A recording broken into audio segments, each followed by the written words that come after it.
हुक्म मदद करे, हक हादी हिम्मत दे। हुक्म का मदद करने का तात्पर्य वाणी में जो कुछ कहा है वो हुक्म है। जब किसी सुंदर साथ को चितवनी के लिए कहा जाता है तो वो यह कहता है कि राजी का हुक्म होगा तो चितवनी कर लेंगे। सामने 1000 सोने के आभूषण फेंक दीजिए और कहिए कि भाई राजी का हुक्म है कि इसको मत उठाओ, कोई मानेगा? कहेंगे कि नहीं, राजी मेरे दिल में कह रहे हैं कि इसको उठा लो। हुक्म की परिभाषा हम तोड़ मरोड़ कर प्रस्तुत करते हैं। जहां लाभ होगा वो खुद हम कह देंगे कि राजी ने इल्हाम किया है कि तुम्हें ये कर लेना है। ये क्या है? ये व्यवसाय है, शुद्ध प्रेम नहीं है। और हुक्म मदद करे और हक हादी हिम्मत देवे। वाणी में कह दिया ले आओ प्यार करो दीदार, तो ये हुक्म है, आदेश है राजी का। सवेरे जब स्वरूप पढ़ा जाता है, मैं इस चौपाई को कई बार बोल चुका हूँ और मंदिरों में हर पूजा करने वाला, सेवा पूजा करने वाला सुंदर साथ बोलता है कि निस्दिन रहिए प्रेम से युगल स्वरूप के चरण। लेकिन बेचारा बोलता है, लेकिन मैं समझता हूँ 80-90% पुजारी लोग कभी भी चितवनी नहीं करते, केवल पढ़ देते हैं कि निस्दिन रहिए प्रेम सो युगल स्वरूप के चरण, निर्मल होना यही सो और धाम बनना। इसका अर्थ क्या होता है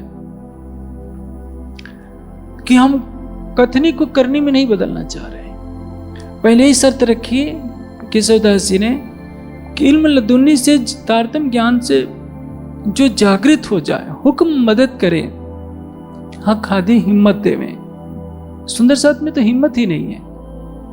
सुंदर साथ सोचते ही नहीं कि राजी हमको मिल सकते हैं, क्योंकि उनको अपने स्वरूप की खुद पहचान नहीं है कि हम यथार्थ में हैं कौन। हक हादी हिम्मत देवे तो सूरत हक हादी के कदमों बांध के। कदमों बांधने का तात्पर्य क्या है? राज्य के चरणों से स्वयं को जोड़ना कि हमारा कौन है। आशिक इन चरण की, आशिक के रोज चरण। धनी के चरण कमल ही हमारे जीवन के आधार है। इस फानी वजूद को उड़ावे और बीच अर्श अजीम के उठ खड़ी हो। तो क्या आप इसका अर्थ लेंगे कि सब लोग मर जाएं? वजूद उड़ाने का तात्पर्य शरीर के मोह से परे हो जाना। हम इस तरह से चितवनी में बैठ जाएं कि पता ही नहीं चले कि हमारा शरीर है भी, तो समझ लीजिए आपका आधा काम हो गया। लेकिन इसका अर्थ ये नहीं कि आप दीवार के सहारे बैठ जाइए, सो जाइए, फिर कहेंगे कि हमें तो पता ही नहीं चला कि 4 घंटे कैसे बीत गए। तो 4 घंटे तो आप सोते रहे। आप जागृत अवस्था में हैं, राज्य की शोभा में इतना डूब जाइए कि शरीर का आभास न हो। इसको कहते हैं वजूद को उड़ाना। इस फानी वजूद को उड़ावे और बीच अर्श अजीम के उठ खड़ी हो। यहां बैठे बैठे वो कहां देख रही है कि मेरी परात्म मूल मिलाव में बैठी है। अब उसको अपना स्वरूप भी दिख रहा है, परात्म भी दिख रही है।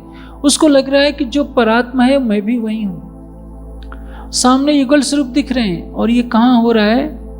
तब यही हक अर्श में रूह नजरों मिले महबूब। सब कुछ यहां होगा, दिख रहा होगा कहां? परम धाम का। मैं आपको एक दृष्टांत से समझाता हूं।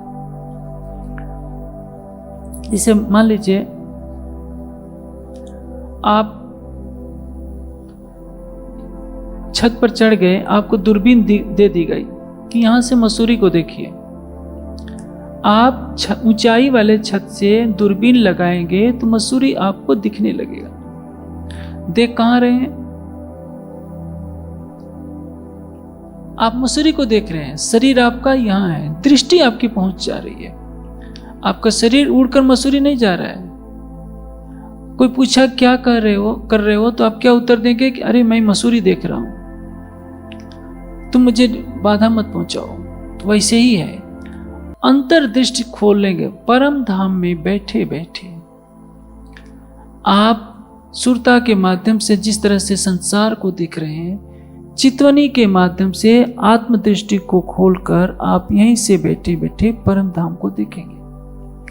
जैसे दूरबीन के पर्दे पर आप देखते हैं तो बहुत दूरी की वस्तु दिखने लगती है।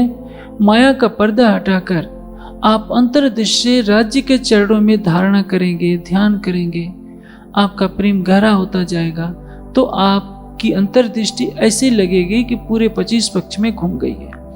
क्योंकि श्रृंगार ग्रंथ के दूसरे प्रकरण में बताया गया है, परम धाम में जो कुछ है, हौज गसर, मानिक पहाड़, पुखराज, 25 पक्ष, युगल स्वरूप, सब कुछ आपकी आत्मा के धाम हृदय में बसते हैं। किंतु माया का आवरण आप उसको देखने नहीं दे रहा है। मेरे इस कथन पर एक विद्वान ने बहुत आपत्ति की थी कि ये तो संसार वालों का ज्ञान है, आत्मा के दिल में, ये तो शरीर है, इसमें केवल जीव का दिल रहता है, आत्मा का दिल नहीं रहता। मार्फत सागर में इस संबंध में एक बहुत ही महत्वपूर्ण चौपाई है। मार्फत सागर में वाणी के कठिन प्रश्नों का समाधान किया गया है, और जैसे कि मैंने अभी ये चौपाई बोली, तब यही हक अर्श में रूह नजरों मिले मोह। हमारा दिल जब क्लूब कहला जाएगा, धाम कहला जाएगा, तो परिणाम क्या होगा? हमारी आत्मा के धाम हृदय में हमारा प्राणेश्वर मिल जाएगा। उस समय परात्मा के दिल में और आत्मा के दिल में कोई भेद नहीं रह जाएगा। हमें ऐसा लगेगा कि हम शरीर से यहाँ नहीं है, इस तो शरीर है ही नहीं, हम तो परम धाम में हैं। इसको कहते हैं फानी वजूद को उड़ाना।